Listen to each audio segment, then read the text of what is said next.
야, 우리가 때로는 말을 해야 되는 타이밍에 말을 놓쳐도 주님은 그 우리의 마음을 다 듣고 계십니다. 우리가 구하기 전에 이미 다 알고 계시는 주님은 그 은혜를 오늘도 우리에게 풍성하게 내려주십니다. 내가 알 때까지, 내가 그것을 다 이해할 때까지, 내가 그것을 받아들일 때까지 찾아와 주셔서, 다시금 찾아와 주셔서 말씀해 주시는 그 주님을 꼭 만나시기를 주님의 이름으로 축복합니다. 우리 좌우 앞뒤 분들과 이렇게 인사하실까요? 앞에 좀 내용이 길어서 화면으로 띄워드렸습니다. 우리 옆에 분들에게 인사하실 때 내가 알 때까지 다시 찾아와 주시는 주님을 오늘 꼭 만납시다. 우리 옆에 분들과 인사합시다. 컨닝하세요. 네.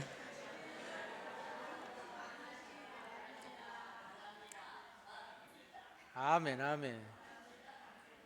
아직 이해 못하셨죠? 주님이 다시 찾아와서 알려주십니다. 그런데 그 주님 오늘 꼭 만나고 가시자는 이야기예요. 네, 오늘 오셨다가 뭔 말이야? 하고서 그냥 돌아가시는 분 한 분도 없이 알아먹을 때까지 다시 찾아와셔서 여러분들을 만나주시고 말씀하여 주시고 이해시켜 주시는 주님이 오늘 저와 여러분 사이 가운데 풍성하게 임재하시기를 축복합니다. 교회에 새로 나오신 한 성도님이 계시는데 이분이 처음으로 예수님을 믿게 된 거예요. 근데 기도를 어떻게 해야 할지 고민에 빠졌습니다. 기도를 너무 하고 싶은데 기도를 할 줄을 모르니까. 근데 옆에 계시는 그 분이 엄청 진짜 숨도 안 쉬고 유창하게 달다다다다 그냥 이렇게 기도를 내뱉어 대시는데 나는 도무지 따라할 수도 없고 흉내낼 수도 없고 그 기도하는 모습을 가만히 보고 있으니까 기가 팍 죽는 거예요. 그래서 결국 이 성도님이 눈을 감고 하늘을 향하여 하나님 앞에 이렇게 기도합니다. 하나님, 제가 아는 단어가 별로 없네요.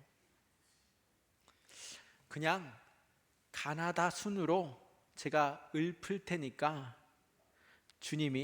하나님이 조합해서 다 알아서 들어주세요 하고서는 정말 눈 하나 깜짝하지 않고 진지하게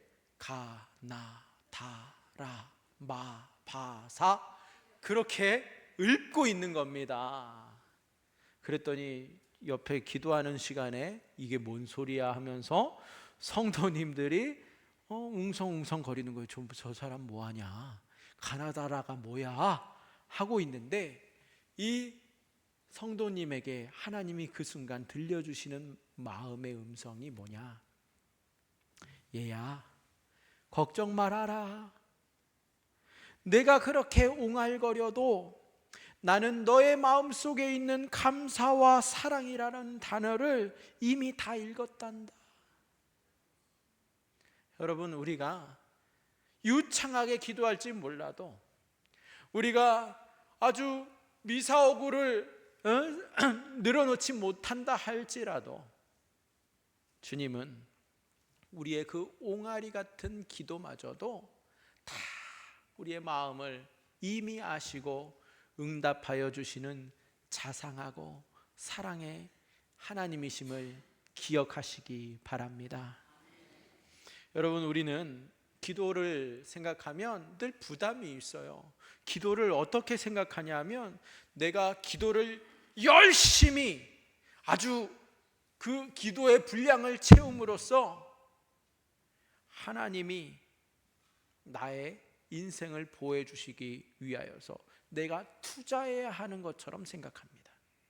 내가 기도를 해서 보호를 받는 것이고, 내가 기도를 해서 나의 가족이 보호를 받는다라고 생각을 하고, 또 내가 기도를 했기 때문에 내 인생이 잘 된다라고 착각합니다. 과연 내 기도 때문에 내가 인생을 잘 살 수 있는 것일까요? 그렇다면 기도를 내가 쌓아서 내 인생이 풀리고 잘 된다라고 말한다면 기독교나 불교나 별반 다를 게 없습니다. 우리의 정체성은 어디에 있습니까? 우리는 우리 자신의 기도로 인해서 우리 아들이 수능시험을 잘 본다고 생각하고, 우리는 우리 자신의 기도로 인해서 내 인생이 평탄하다라고 생각할 수 있습니다.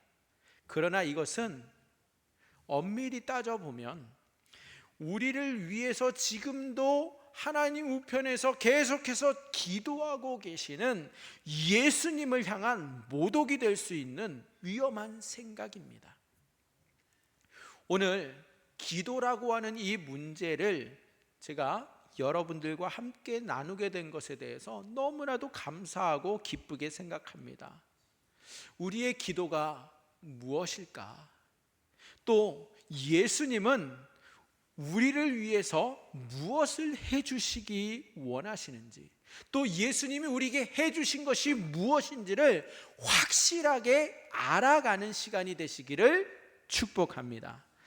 저는 지난 한 주 이 말씀을 묵상하면서 기도하는 가운데 이 말씀에 꽉 붙잡혀 있다 보니까 이 말씀으로 나의 지나온 기도 생활을 돌아보게 되면서 내가 그동안 정말 엉뚱한 기도하면서 살았구나, 내가 정말 잘못된 생각에 사로잡혀 있었구나 라는 죄악을 주님이 보여주시는데 정말 뼈저리게 회개하게 되었고 예수님을 깊이 만나는 시간이 되었습니다.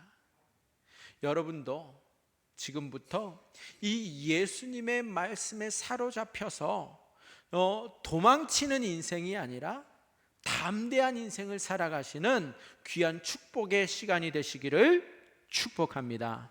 오늘 이 시간은 마치 자동차가 힘차게 달리기 위해서는 주유소에서 기름을 채우는 것처럼 여러분이 일주일이라고 하는 그 시간을 열심히 세상에서 달릴 수 있도록 예수님으로 여러분의 삶의 에너지를 채우시는 은혜와 축복의 시간이 되기를 바랍니다. 오늘 본문을 살펴보니까 마노아의 아내에게 하나님의 사람이 나타납니다. 이 하나님의 사람은 이 여인 마노아의 아내에게 나타나서 내가 임신을 할 것이고 아들을 낳게 될 것이다 라는 말씀을 전해줍니다. 그리고 그 아이는 그냥 보통 아이가 아니라 큰 자가 되어서 주님을 위한 나시린이 될 것이다 라는 분명한 말씀을 선포해 주십니다.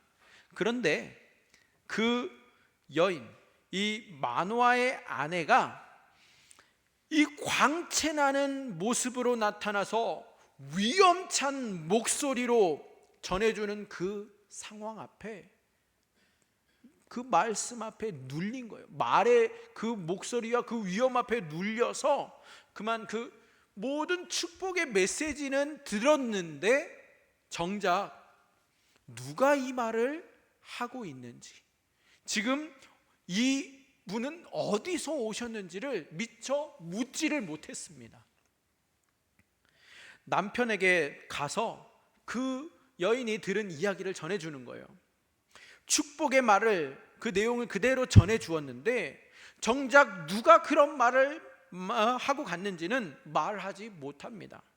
마노아는 밭에서 돌아와서 이 아내의 엄청난 이야기를 듣지만 말을 한 자가 누구인지를, 그 말씀을 전해준 자가 누구인지를 알지 못하기 때문에 이 말을 누가 해줬는가, 이 말의 근거를 알지 못하기 때문에 신뢰가 상당히 흔들립니다. 그래서 가장 중요한 이 말의 전달자에게 다시 와서 이야기해 달라고 부탁하면서 기도했을 때에 그 전달자가 다시 와줬다라는 이야기이죠. 여러분, 우리가 인생을 살다 보면 나의 요구사항을 정확하고 분명하게 상대방에게 말할 수 있는 능력이 필요합니다. 그래야 의사소통이 되잖아요. 내가 원하는 것을 알려줘야 그 상대방이 그대로 해줄 수 있는 것 아니겠습니까? 내가 말을 제대로 하지 못해서 도움을 받지 못하거나, 또는 내가 말을 분명히 하지 못해서 분명히 좋은 기회인데 그 기회를 놓쳤던 경험이 누구나 다 있어요. 그렇죠? 여러분, 혹시 그때 내가 이렇게 정확하게 의사를 표현했더라면 정말 좀 다른 생활을 하고 있을 텐데라는 그런 경험이 있지 않으세요? 인생을 살다 보면 말을 정확히 하고 분명히 해서 상대가 정확하게 알아듣는 것이 중요합니다. 그래서 옛날 속담에 호랑이에게 잡혀가도 정신만 차리면 살 수 있다, 이런 말이 있죠. 무슨 말입니까? 어떠한 위기가 닥쳐도 정신을 바짝 차리고 내가 어떻게 대처해야 할지, 어떻게 해야 할지를 알면 그 위기에서 나아갈 수 있다, 탈출할 수 있다, 살아날 수 있다라는 그러한 이야기예요. 그런데 누구든지 이 속담처럼 살기를 원하지만 인생이라는 것이 속담처럼 되지 아니하고 오히려 반대 방향으로 가는 경우가 더 많습니다. 호랑이는 고사하고 여우에게 잡혀가도 정신을 우리가 놓치고, 여우 같은 사기꾼을 만나서 제대로 물어볼 것도 물어보지 못하고, 그렇죠? 또 대답해야 할 것을 제대로 대답하지 못하고 속절없이 당해야 하는 것이 인생입니다. 저는 이런 경험이 몇 번 있어요.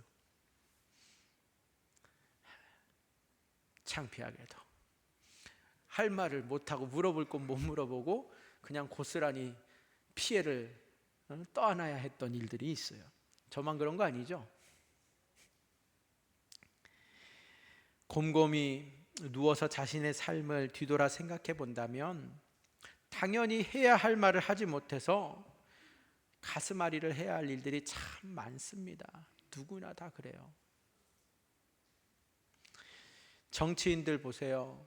말 한마디 잘해서 영웅이 되는가 하면 말 한마디 잘못했다가 영원한 공적이 돼서 정치 세계에서 사라지게 되는 이들도 적지 않게 볼 수 있습니다. 인생을 살면서 내가 무슨 말을 해야 하는지 아는 것, 내가 무슨 말을 하지 말아야 하는 것과 인생을 살면서 내가 말의 기회가 왔을 때를 정확히 아는 것은 사실 아무리 똑똑한 사람이라 할지라도 쉬운 일이 아닙니다. 사람은 기회를 놓치며 인생을 살고, 사람은 말을 한번 잘못했다가 인생을 망치기도 합니다. 말 때문에 흥하기도 하지만 말 때문에 망하기도 합니다. 인간은 많은 실수 속에서 나이를 먹으면서 성장하지요. 그래서 인생을 실수의 연속이다라고 하는 것 같기도 합니다. 마노아와 그의 아내는 임신에 대해서 모든 것을 포기했던 그 어느 날에 하나님의 사자가 호련히 하늘에서 내려옵니다. 하늘의 사자의 용모가 오늘 성경 말씀에 보면 심히 두려움으로 라고 표현하고 있는데, 어떠한 용모였을까요? 바로 신적 권능의 용모라는 겁니다. 찬란한 빛의 옷을 입고 그 빛나는 광채에 휩싸여서 준엄하고 단호하면서도 신적인 권능의 목소리를 내면서 말씀하실 때에, 이러한 상황에서 마노아의 아내는 정신을 못 차려요. 어안이 벙벙해가지고 자신이 자칫하다가는 죽을 수도 있겠구나 하는 생각에 사로잡혀 있습니다. 하늘의 그 사자의 외모는 피조물로서 상상할 수 없는 외모이지만 그의 말은 마노아의 아내가 임신을 할 것이고 아들을 낳을 것이다라는 놀라운 축복의 말씀입니다. 하나님의 사람, 곧 하나님의 사자라고 6절에서 말씀하고 있는데, 이 하나님의 사람이 갖고 있는 그 권위, 그 권세 앞에서 어떠한 누구라 할지라도, 아무리 높은 지위에 있는 사람이라 할지라도 눌릴 수밖에 없습니다. 어떠한 인간도 당황하게 됩니다. 호랑이에게 물려가도 정신을 차릴 수 있는 것이 인간이라고 하지만, 호랑이 앞에서는 정신을 차릴 수 있을지 몰라도 하나님의 사자 앞에서는, 하나님의 사람 앞에서는 그 사람이 나타나면 그 권세와 그 영광과 두려움에 정신을 온전히 차릴 수 있는 인간은 아무도 없습니다. 그리고 하나님의 사람은 축복의 말을 남기고 호련히 하늘로 올라갑니다. 마노아의 아내는 그의 남편에게 그 즉시로 달려가서 자신이 보고 들은 말들을 전하는데, 마노아는 그 이야기를 듣고 있다가 궁금한 거예요. 그 사람이 누구더냐? 그 사람의 이름이 뭐더냐 물어봤냐? 그 사람이 누구냐가 너무나도 중요한 일이에요. 아무리 축복의 말을 한다 할지라도 그런 말을 누가 했느냐가 중요하잖아요. 옆집 아저씨가 한 이야기면 신뢰할 수 있겠어요? 점쟁이가 한 말이라고 하면 그게 권위를 갖습니까? 아니죠. 그 말의 출처를 알아야 하는 겁니다. 그래서 마노아는 그 사람이 어디서 왔는지, 또 그 사람의 이름이 무엇인지를 물어보고 싶었습니다. 그래서 다시 기도합니다. 자신의 아내가 당황해서 놓친 부분을 마노아는 다시 강구하고 있는 것입니다. 하나님의 사람이 한 번 말한 것이면 전부 이루어지는 신적 권위를 갖습니다. 한 번 말한 것이 이루어진다라는 것에는 의심의 여지가 없어요.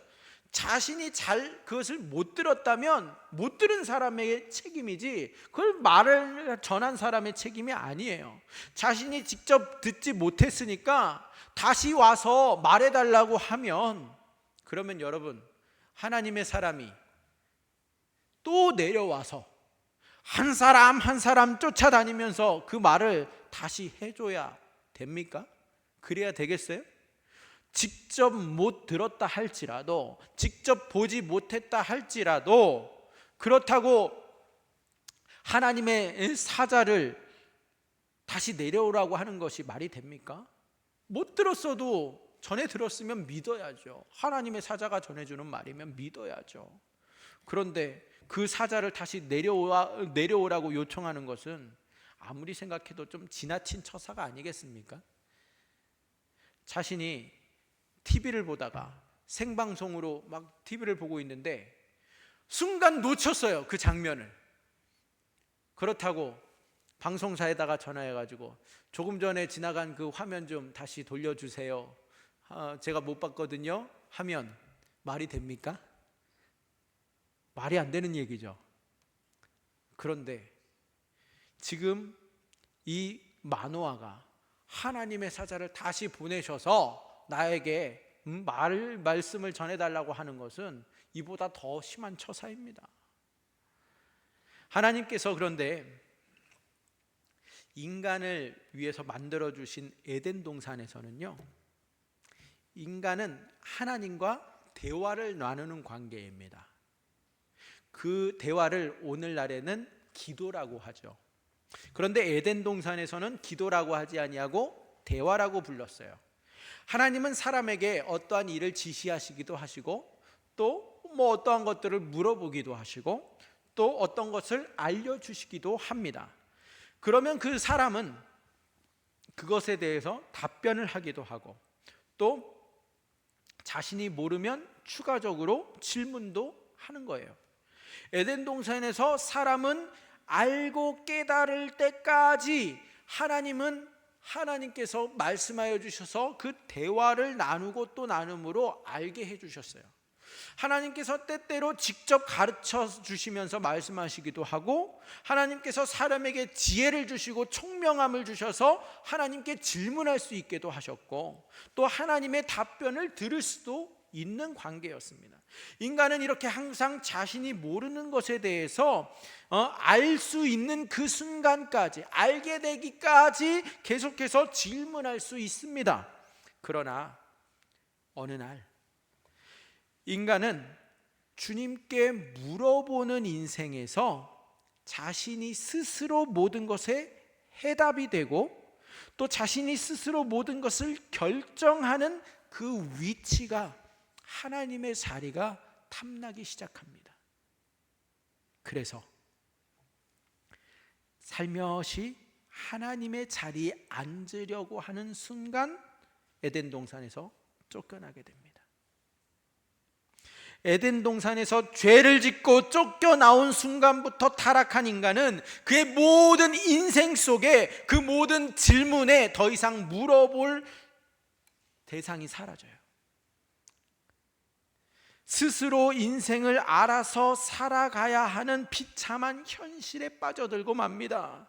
이제는 더 이상 물어볼 전능자가 안 계시고 더 이상 인간에게 필요한 지식을 줄 전능자가 사라진 것입니다. 자신도 인생에 대해서 알지 못하고 무지한데 안타깝게도 자식에게는 인생을 가르쳐야 하는 자리에 놓이게 되고, 자신도 자신의 앞날에 대해서 아는 것이 없는데 자식들에게는 앞날에 대해서 말해 주어야 하는 이 무지의 악순환을 겪으면서 살아가게 되죠. 죄를 지은 인간은 더 이상 자신의 그 무지함에서 벗어나지 못하고 공기를 마시는 것과 같이 무지를 들이켜 마시면서 아슬아슬하게 인생을 살아가는 자로 바뀌게 됩니다. 이것이 죄를 짓고 타락한 인간들의 하루가 되었습니다. 마노아는 아내가 실수하고 복을 준 사람이 어디서 왔는지, 그 복을 준 사람의 이름이 무엇인지 다시 물어보고자 하는 그 어리석음을 범했음에도 불구하고 하나님은 그 기도에 응답하여 주십니다. 할렐루야. 그래서 그에게 다시 나타나 주시죠. 어떤 의미에서 이것은 불경건에 해당하는 죄예요. 하나님에 대한 희롱죄일 수도 있습니다. 하나님이 분명히 말씀하셨으면 그 말씀을 믿어야 하고, 그 용모가 하나님의 사자 같아서 두려움을 느꼈다고 한다면 하나님의 사자로 받아들여야 하는 것이 마땅한데, 굳이 내가 확인하겠다고, 그렇죠? 하나님의 입장에서 보면 이것은 괘씸한 일이에요. 그런데 이 마노아의 지혜롭지 못한 기도에 대해서 하나님은 나 몰라라 하시거나 꾸짖으시는 것이 아니라, 보세요, 오늘 말씀해 보니까 하나님은 다시 나타나서 처음부터 지금 이해하지 못하고 신뢰하지 못하고 있는 이 기도를 주님은 들으시고서 찾아오셔서는 처음부터 다시 더 자세하게 설명해 주십니다. 예수님께서 이 땅에 오시면 우리 인간의 간구를 다 들으셔야만 아시는 분이 아니세요. 예수님은 우리가 입으로 무언가를 고백하기도 전에 이미 우리의 필요를 다 아시고 우리의 간구를 아시고 예수님이 스스로 응답하여 주시는 분이 예수님이세요. 무슨 말이냐? 예수님은 인간의 기도를 다 들어야만 인간이 무엇을 원하는지 이해하시고 아시는 분이 아니라는 거예요. 때때로 예수님은 듣지 않아도 말씀하여 주시는 분이십니다. 심지어 인간이 자신의 간구를 놓친다 하여도, 무언가를 빠뜨린다 하여도 미처 다 말하지 못한 것도 주님은 그 다 모든 내용들을 다 아시고 모든 것을 알아서 채워주시는 분이시다. 예수님은 우리 인간이 간구하지 않아도 현재의 간구뿐만 아니라 미래의 내용까지, 미래의 간구까지 다 응답하여 주시는 분이십니다. 예수님이 이 땅에 오셔서 설교를 단 한 번 하셨나요? 제자들에게 대화를 한 번밖에 안 나누셨어요? 아니지요. 예수님은 수도 없이 많이 설교하셨어요. 예수님은 이들이 깨닫고 이해할 수 있을 때까지 설교를 반복하고 또 반복하셨습니다. 천국에 대해서 다양한 설명을 수없이 반복해 주셨어요. 자신의 제자들에게 여러 번 같은 말을 반복하십니다. 자신의 죽음에 대해서도 여러 번 말씀을 하셨어요. 깨달을 때까지, 또한 잊어버리지 않도록 계속해서 주님이 말씀하십니다. 백성이 요청하고 제자들이 요구해서 말씀하신 것이 아니라 사람들에게 필요한 모든 것을 아시고 계속해서 말씀하여 주셨고, 제자들의 앞날에 대해서도 예수님은 미리 기도해 주셨습니다. 제자들은 그들의 앞날이 무슨 일이 펼쳐질지 몰랐어요. 그렇지만 예수님은 그들의 배신까지도 아시기 때문에 그들이 배신하고도 의기소침하지 않도록 주님이 기도해 주십니다. 이것이 바로 예수님의 모습이에요. 인간은 말을 정확히 해야지만 다른 인간이 알아들을 수 있습니다. 그러나 예수님은 이 세상에서 신적인 권능을 갖고 계시기 때문에 인간이 모든 말을 하기 전에 인간의 모든 요구를 정확히 아시는 분이십니다. 인간은 인간의 말을 들어야만 알지만 신적인 권능의 예수님은 말도 하기 전에 다 아십니다. 심지어 마음속으로 하는 말도 아시고 답변을 하시기까지 하세요. 여러분, 누가복음 7장 39절 40절을 함께 살펴보실까요? 화면을 통해서 확인하겠습니다. 누가복음 7장 39절 40절 함께 있습니다. 시작. 예수를 청한 바리새인이 그것을 보고 마음에 이르되 이 사람이 만일 선지자라면 자기를 만지는 이 여자가 누구며 어떠한 자 곧 죄인인 줄을 알았으리라 하거늘, 예수께서 대답하여 이르시되 시몬아, 내가 내게 이를 말이 있다 하시니 그가 이르되 선생님 말씀하소서. 아멘. 지금 이 장면이 무슨 장면이냐면, 바리새인 시몬이 예수님을 집으로 청하였는데 예수님의 뒤로 많은 사람들이 있지만 그들 중에 죄가 많은, 누구나 다 알고 있는 죄 많은 여인 하나가 울면서 예수님의 발을 씻깁니다. 그때에 바리새인 시몬이 속으로 말하고 있는 거예요. 그가 속으로 한 말을 예수님이 신성을 갖고 다 아시고 미리 답변하시는 장면입니다. 예수님은 모든 사람의 마음속도 정확하게 아십니다.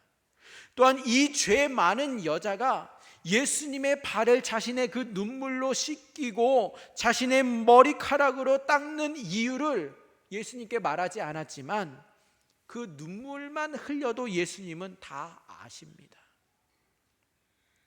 예수님은 인간처럼 사람의 말을 들어야만, 말을 해야만 그 사람의 의도를 파악하고 이해하시는 분이 아니십니다. 듣지 않아도, 보지 않아도, 말하지 않아도 다 미리 아십니다. 그래서 예수님이 말씀하십니다. 구하기 전에 다 아신다고 말씀하시는 거예요. 이것이 바로 예수님의 신적 권능입니다. 인간은 자신이 다 하지 못한 간구 때문에 자신의 일이 잘 안 되면 어떻게 하나 걱정에 빠져 있는 존재이지만, 그러나 예수님은 인간의 말을 다 듣지 않는다 할지라도 그 마음의 소원을 다 아시고 응답하여 주시는 신적 존재이십니다. 문제는 예수님을 그냥 평범한 인간이고 하찮은 인간으로 생각했던 율법사들, 바리새인들처럼 예수님이 하시는 설교를 들으면서 계속해서 자신들끼리 속삭입니다. 예수님의 설교에 문제가 많아.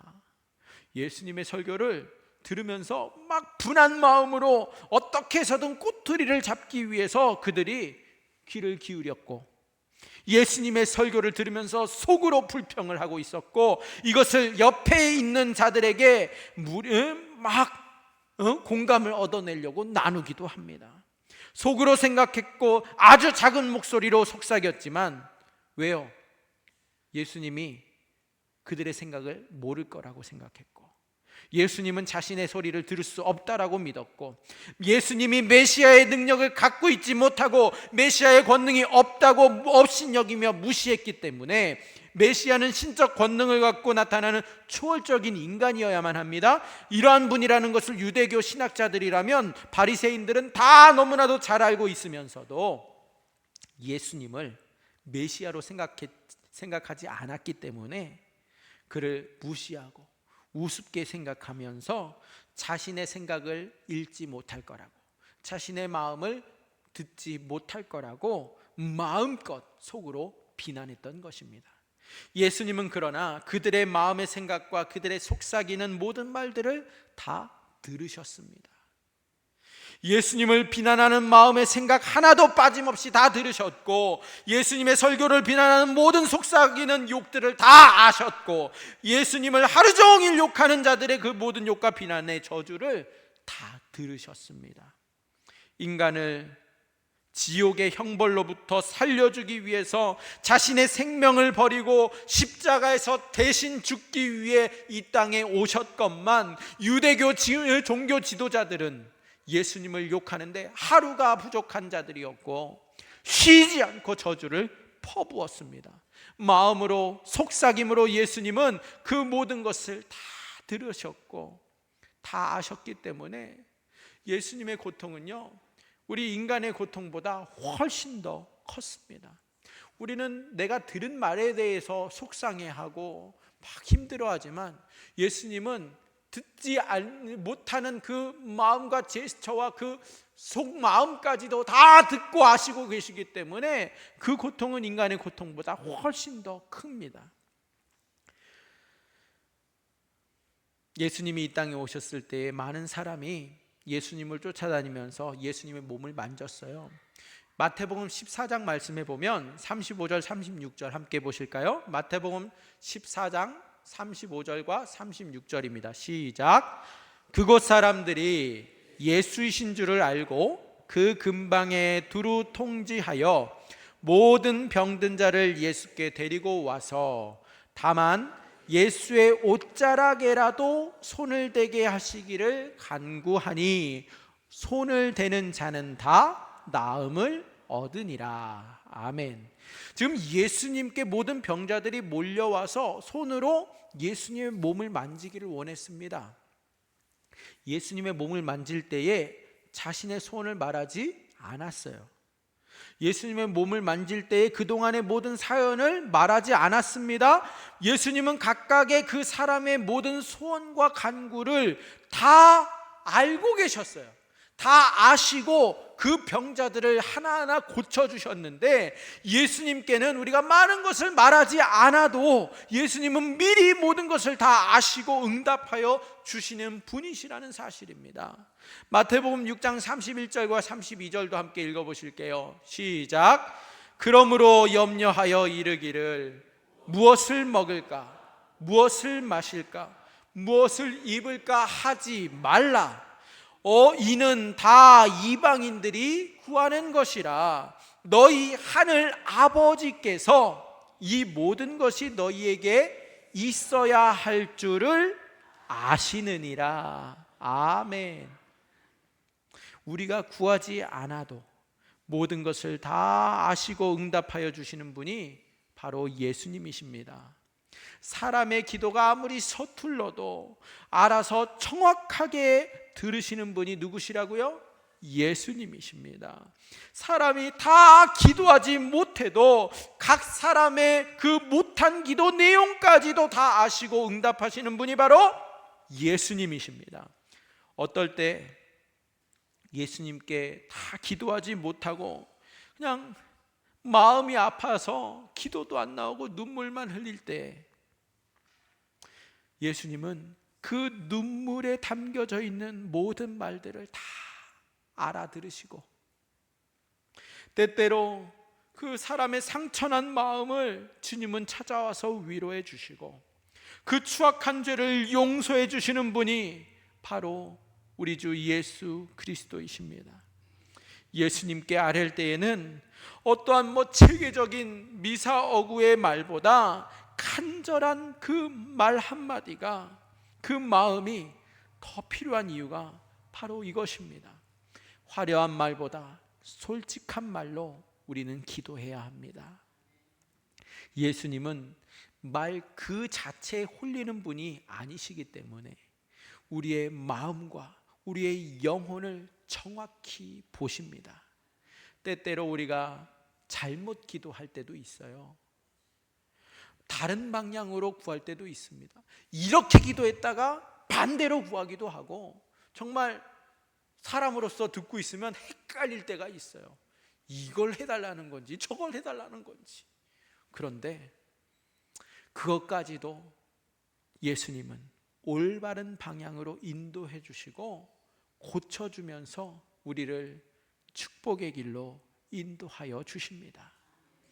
우리 인간은 종종 자신의 기도와 자신의 간구로 자신의 그 인생을 안전하게 살아간다라고 심한 착각을 자주 하면서 살아갑니다.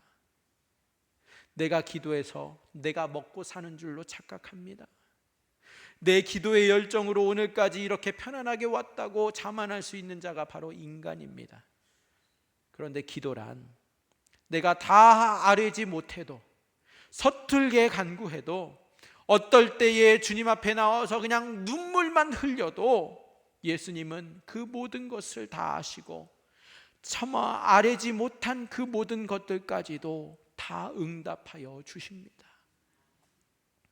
예수님은 벙어리의 기도도 들어주시고, 예수님은 어린아이들의 그 서툰 기도도 다 들어주시며 완벽하게 응답하여 주십니다. 사람의 기도가 어리석고 미련하다 할지라도 예수님은 정확히 그 기도의 내용을 파악하시고, 예수님은 정확히 그 상황을 파악해서 가장 적절하게 응답하여 주십니다. 예수님은 사람의 기도에 따라 움직이는 분이 아니십니다. 기도란 내가 빠진 부분을 걱정해서 다시 아랠 필요가 없어요. 가끔씩 기도를 이제 성도님들하고 있다 보면 제가 기도를 제일 많이 하잖아요. 왜냐하면 저를 꼭 시키시더라고요. 어디 모임만 가면은 그냥 목사라는 이유로 저보러 기도하래요. 근데 하나님은 목사 기도만 들으시는 것이 아닌데, 아무튼 목사라는 죄로 제가 기도를 합니다. 그런데 제가 앞에 기도를 했어요. 그래서 그 다음 기도는 제가 앞에 있는 집사님께 기도를 부탁해요. 그러면 집사님이 안 된다고, 나 시키지 말라고. 그렇게 부담스러워 하시는 거예요. 그래서 제가 그래요. 괜찮아요. 제가 앞에 했잖아요. 기도하세요. 제가 어떻게 목사님 앞에서 기도하네요. 근데 여러분, 우리가 착각하고 있는 게 또 한 가지가 뭐예요? 기도는 누구에게 해요? 목사 앞에서 기도하는 게 기도가 아닙니다. 목사에게 목사 들으라고 하는 기도가 아니에요. 하나님께 하는 기도인데, 하나님이 뭐 목사 기도는 들으시고 집사 기도는 안 들으시답니까? 하나님은 우리의 유창한 말을 들으시기를 기대하지 않으세요? 때로는 내가 이랬다 저랬다 앞뒤 뒤죽박죽 맞지도 않는다 할지라도 가만히 듣고 있으면, 듣고 있는 내가 헷갈릴 정도로 기도한다 할지라도 하나님은 내가 뭐같이 기도해도 찰떡같이 알아들으시는 분이 우리 예수님이세요. 그래서 기도는 마음이 중요하지. 우리의 마음을 듣기를 원하시는 주님 앞에서 우리는 자꾸 내가 뭘 이렇게 표현하고 이렇게 논리적으로 정리해야지만 주님이 알아먹을 것 마냥, 그래야만 주님이 들으실 것 마냥 착각하면서 내 멋대로 판단하고 살아갈 때가 얼마나 많습니까? 기도는 내가 다 말하지 못해서 응답받지 못할까 걱정할 필요가 전혀 없습니다. 기도는 내가 해서 응답받는 것이 아니라 예수님께서 그 신적 권능으로 다 알아들으시고 정확하게 응답하시고 분명하게 도와주시고 선명하게 처리해 주십니다. 기도란 하는 자가 중요한 것이 아니라 듣는 자가 중요합니다. 기도란 다시 하려고 하지 말고 주님께 그냥 내 진정한 마음을 드리면 됩니다. 기도했다가 앞에 거 무효, 다시 시작할게요. 그럴 필요가 있어요, 없어요? 없다라는 거예요. 기도는 그냥 눈물만 흘리고 아무 말을 못한다 할지라도 응답받는 것이 바로 예수님께 드리는 기도입니다. 기도는 내가 잘해서 응답받는 것이 아닙니다. 기도는 예수님이 모든 것을 살피시고 풍성하게 응답하여 역사해 주시는 것입니다. 하나님 아버지의 그 광채와 영광은 사람이 보면 너무 무섭고 너무 두렵습니다. 왜냐하면 인간은 죄를 지은 자들이기 때문에 하나님의 그 두려운 영광을 볼 수 없습니다. 하나님께서 한 번 말씀하신 말씀은 인간에게 영원히 죽고 사는 아주 중대한 문제가 됩니다. 인간은 죄를 짓고 인간은 어리석고 인간은 그러나 그것을 너무나도 자주 잊어버리지만 하나님 아버지는 예수님을 인간의 모습으로 이 땅에 보내셔서, 이게 너무 중요해요. 인간의 모습으로 이 땅에 보내셔서 모든 하늘의 그 권세와 영광과 존귀를 다 버리고 예수님을 그냥 그저 평범한 사람의 모습으로 보내셔서 평범한 목수가 되게 하셨고, 신적 두려움이나 그 빛나는 광채를 다 걷어가시고 다 없애고 죄 많은 죄인들, 인간들에게 그냥 보내셨습니다. 하나님 아버지는 예수님에게 죄 많은 인간들이 다가와서 예수님을 친근하게 만질 수 있도록 평범한 인간으로 예수님을 보내십니다. 여러분, 마누아의 아내가 그 하나님의 사자의 그 용모를 보고서 심히 두려워할 수밖에 없었어요. 감히 물어볼 수조차 없었어요. 그런데 예수님께서 그 용모로 찾아오신다면 감히 누가 예수님 앞에 다가갈 수 있겠습니까? 예수님은 그 모든 신적 두려움과 빛나는 광채를 다 없애시고 죄 많은 인간들에게 찾아오셨습니다. 더 이상 그 목소리를 신적 권세의 천둥의 목소리가 아니라 평범한 사람의 목소리로 만들어서 사람들이 누구나 친근하게 들을 수 있도록 보내주셨습니다. 왜 그랬을까요? 하나님 아버지는 죄인들인 인간이 그 찬란한 빛과 거룩한 모습을 보면 두렵고 떨며 심지어 죽게 된다라는 사실을 아십니다. 그래서 하나님 아버지는 예수님을 가장 만만한 모습으로 귀한 태가 전혀 없도록 아주 평범하게 보내주셨습니다. 예수님과 대화를 나누면 하나님 아버지와 대화를 나누는 것과 같습니다. 그래서 하나님 아버지는 타락하기 전에 에덴 동산에서는 하나님과 아담이 대화했잖아요. 굉장히 부럽게 생각하셨죠? 그런데 엄밀히 말하면 지금 예수님이 인간으로 오셨을 때 예수님을 친히 만지고 대화했던 것과는 다른 관계의 친밀함이에요. 예수님이 오셔서 가장 평범한 모습으로 오셔서 대화하셨을 때는요, 에덴 동산에서보다 더 친밀하게, 더 가깝게 예수님과 대화하고 하나님과 대화할 수 있는 은혜를 주신 것입니다. 놀랍지 않으세요? 그래서 예수님을 인간의 모습으로 보내주셨습니다. 여러분, 마누아는 듣지 못했습니다. 하나님의 사자가 나타나서 아내에게 해주는 모든 말을 다 듣지 못했어요. 그래서 다시 와달라고 요청했을 때에 하나님의 사자는 다시 와주어서 그가 원하는 모든 답변을 다시 해줍니다. 녹음기가 없었던 시절이지만 아내가 들려준 그 어마어마한 그 말들이 실감이 나지 않았지만 주님이 다시 와서 라이브로 직접 답변하여 주심으로써 마누아는 이제는 그 누구도 흔들 수 없는 커다란 확신을 갖게 됩니다. 두 번째, 하나님의 사자가 나타날 때에도 또 아내만 있었고 마누아는 역시 밭에 없었어요. 그러나 남편이 밭으로 돌아올 때까지 하나님의 사자는 기다려 주었습니다. 마누아가 만난 주님은 미천한 자의 보잘것없는 그 소원을 다 이루어 주실 뿐만 아니라 이 흔들리는 마음에 확신을 주시고 분명히 보고 믿을 수 있도록 역사해 주셨습니다. 전에는 아내만 보았던 그 하나님의 사자를 지금은 마누아까지도 보게 되었습니다. 아내의 모든 말을 반신반의했던 마누아가 이제 두 번째 나타나신 주님으로 인해서 모든 것을 더 확실하고 분명하게 깨닫게 되었습니다. 마누아의 아내는 두 번 들었잖아요. 두 번 들으면서 모든 것이 이제 더 선명해지게 되었고 모든 것이 더욱 분명해지게 되었습니다. 깨달을 때까지, 이해할 때까지, 알아들을 때까지, 받아들일 때까지 역사해 주시는 그 주님을 만나게 된 그 기쁨은 이미 아들을 낳은 것처럼 그 아들이 눈앞에서 막 재롱을 피우는 것 같은 확신과 기쁨으로 넘치게 만들어줍니다.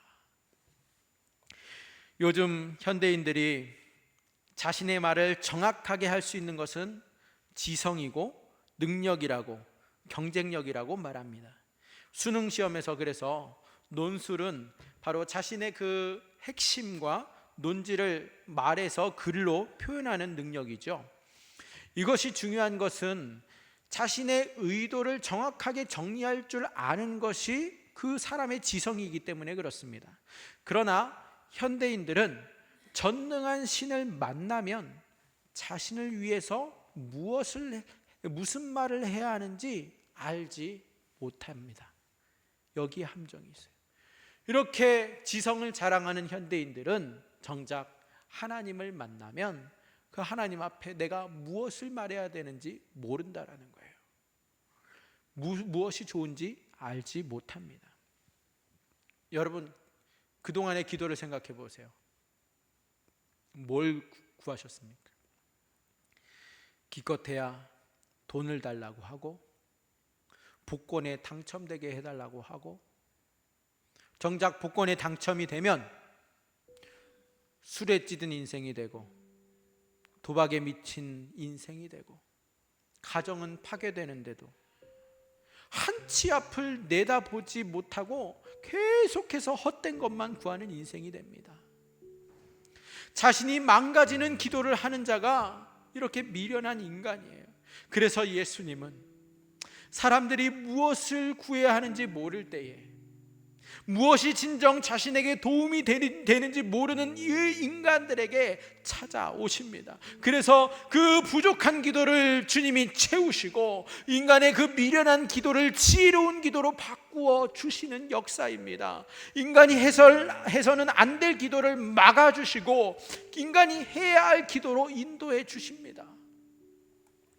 이러한 예수님을 만나야 우리는 진정으로 아름답고 훌륭한 기도를 할 수 있게 됩니다.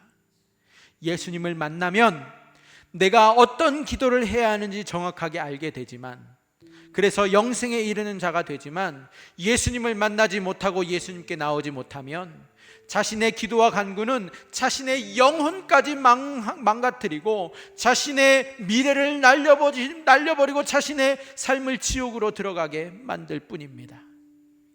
오직 예수님께 나오는 자만이 잘못된 기도를 한다 할지라도 고침을 받고 제대로 된 기도를 할 수 있습니다.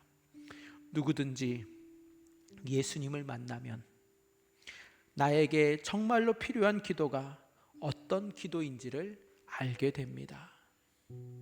승려처럼 또는 사제처럼 랍비처럼 아무리 길게 기도한다 할지라도 결국 예수님께서 도와주시지 아니하시면 자신의 생명을 구할 수가 없습니다. 성도란 누구입니까? 성도란 기도가 정확하지 않다 할지라도, 기도가 틀리고 기도를 잘하지 못한다 할지라도 예수님께서 정확하게 그 의도를 아시고 올바른 기도로 인도하여 주시는 자입니다. 성도란 기도를 아는 자가 아닙니다. 기도가 훌륭한 자도 아닙니다. 성도란 기도가 정확한 자가 아닙니다.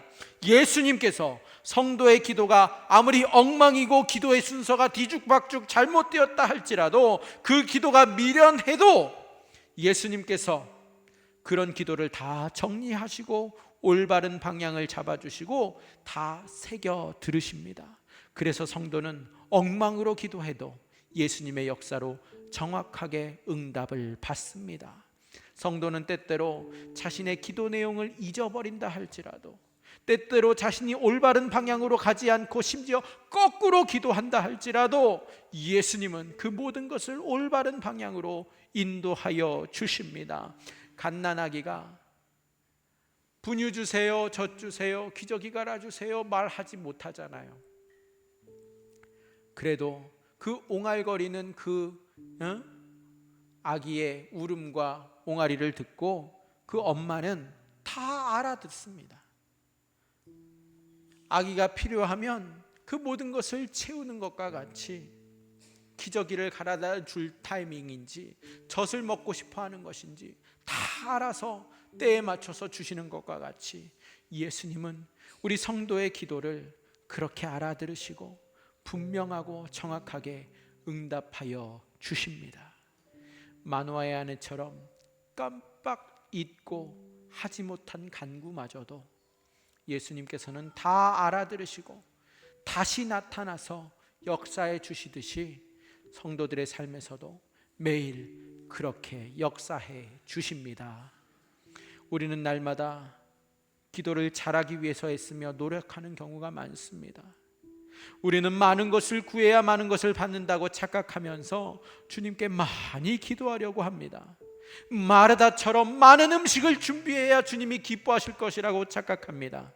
그러나 예수님은 우리가 벙어리라고 할지라도 우리의 간구를 정확히 아시고, 심지어 우리가 다 간구하지 못한 것까지 응답하여 주시고 역사하여 주시고 채워 주십니다. 우리는 우리의 간구를 정확히 모릅니다. 인간은 바로 이러한 미련한 존재입니다. 그러나 예수님은 우리에게 모든 좋은 기도 제목들을 다 아십니다. 그래서 예수님은 우리를 대신해서 하나님 아버지께 기도하는 장면이 성경에 계속해서 나타납니다. 어제는 저것을 간구하고 오늘은 이것을 간구하고 그렇게 상반된 기도를 한다 할지라도 예수님은 무엇이 우리에게 좋은지 미리 다 아시고 우리를 위해서 쉬지 않고 기도하십니다. 예수님은 자신을 위해서 기도하신 분이 아니십니다. 예수님은 바로 우리가 생명을 얻고 우리가 영원한 천국으로 들어가도록 날마다 우리를 위해서 기도하는 분이십니다. 우리는 나의 기도로 말미암아 하루를 살아가는 자가 아니라 바로 예수님이 쉬지 않고 기도하고 있음으로 인하여 하루하루를 복되게 사는 자들입니다. 내가 기도의 주도자가 아닙니다. 나의 기도의 주도자는 바로 예수님이십니다. 나는 내 기도에서 상대자입니다. 결정적인 존재가 아니라는 것입니다. 예수님만이 나를 위해서 진정으로 기도할 수 있는 주도자가 되십니다. 나는 나 자신을 위해서 진정으로 기도할 수 없는 미련한 인생이고 유한한 상대적 존재이지만 예수님의 기도가 있기 때문에 우리는 복을 받고 은혜를 받으며 살아갑니다. 우리의 기도가 잘못되고 우리의 기도가 빗나가고 우리의 기도를 다 하지 못해도 예수님의 기도로 인하여 날마다 복을 받고 영원한 천국으로 한 걸음씩 나아가는 존재들입니다. 여러분, 성경을 자세히 보면 구약부터 신약까지 모두가 예수님의 구원의 역사입니다. 성경을 자세히 보면 예수님의 기도가 상당히 많이 나옵니다. 때때로는 선지자의 기도가 바로 예수님의 기도이고 때때로는 시편 저자의 내용이 바로 예수님의 기도 내용이기도 합니다. 우리가 성경을 가까이 하고 성경을 날마다 읽어야 하는 이유는 바로 예수님의 끊임없는 기도가 자세하게 기록되었기 때문입니다. 사랑하는 성도 여러분, 예수님의 기도 내용을 성경에서 찾아서 읽어보면 우리의 기도가 많지 않아도, 우리의 기도가 때로는 서툴러도, 우리의 기도가 잘못된 것을 구한다 할지라도 성경에 나타난 예수님의 기도로 인하여서 우리의 마음이 불안해지지 않을 수 있습니다. 성경에 나타난 예수님의 기도를 읽게 되면 우리의 마음이 담대함을 얻습니다. 우리가 무엇을 먹을까? 무엇을 마실까? 무엇을 입을까? 이방인처럼 이런 것들을 기도하지 않아도 예수님은 모든 것을 다 하시고 모든 것을 채워주시겠노라고 말씀하셨습니다. 이러한 성경을 매일 읽는 자는 자신의 기도에 의지하여 사는 자가 아닙니다. 그러나 이러한 성경을 모르고 기도하는 자는 자신의 기도로 자신의 인생을 살려고 이방인처럼 많이 기도하며 불안한 인생을 살 수밖에 없습니다.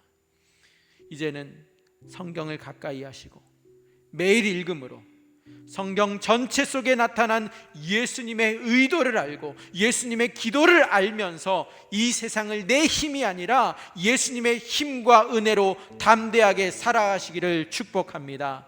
우리 교회 모든 성도들이 예수의 기도로 인하여 빛나는 인생을 살아가되 모두가 자신의 기도로 불안해하며 애쓰는 자가 아니라 예수님의 기도로 축복의 고속도로를 달리는 세단처럼 빛난 인생을 살게 되시기를 주님의 이름으로 축복합니다. 성경을 가까이 하는 자는 세상에서 어리석다라고 할지라도 예수님 앞에서는 가장 지혜로운 삶을 사는 자입니다. 우리 교회는 모두가 세상에서 가장 지혜로운 인생을 삽니다. 왜냐하면 예수님이 항상 기도해 주시기 때문입니다. 할렐루야. 우리 잠시 합심으로 기도합시다. 우리의 무지함을 주님 채우시고 알 때까지 알려주시는 그 은혜를 구하며 기도합시다. 내가 죄인 된 것을 알게 하시고 내가 예수를 필요로 하는 것을 알게 하시고 내가 깨닫지 못한 것을 알 때까지 다시 와서 알려주시는 그 주님의 은혜를 구하면서 기도합시다. 또 내 기도가 아니라 예수님의 중보를 의지하는 담대한 삶을 살게 해달라고 이 시간 주여 함께 외치면서 기도합니다. 주여. 하나님 아버지, 하나님 아버지, 우리의 인생의 위기 앞에서 무엇을 어떻게 해야 할지, 무엇을 구해야 할지, 무엇을 물어야 할지 모르는 연약한 존재임을 고백합니다.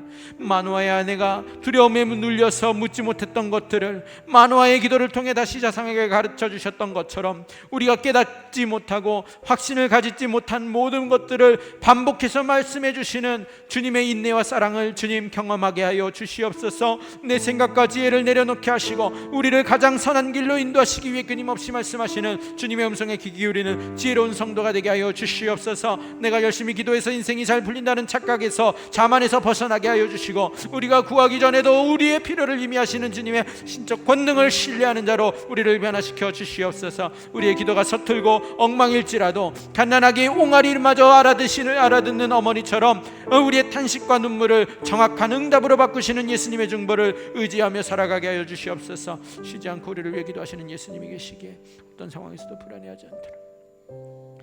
사랑과 은혜가 풍성하신 하나님 아버지 감사합니다. 오늘 마노아와 그 아내의 말씀을 통하여 우리가 미처 다 깨닫지 못할 때에도 포기하지 아니하시고 다시 찾아와 주시는 주님의 그 깊은 사랑을 나누게 하시니 감사합니다. 주님, 우리는 인생을 살아가면서 마땅히 해야 할 말을 놓치고 살 때가 있고 정작 무엇이 우리에게 진정으로 필요한지조차도 모른 채 방황하는 미련한 존재들입니다.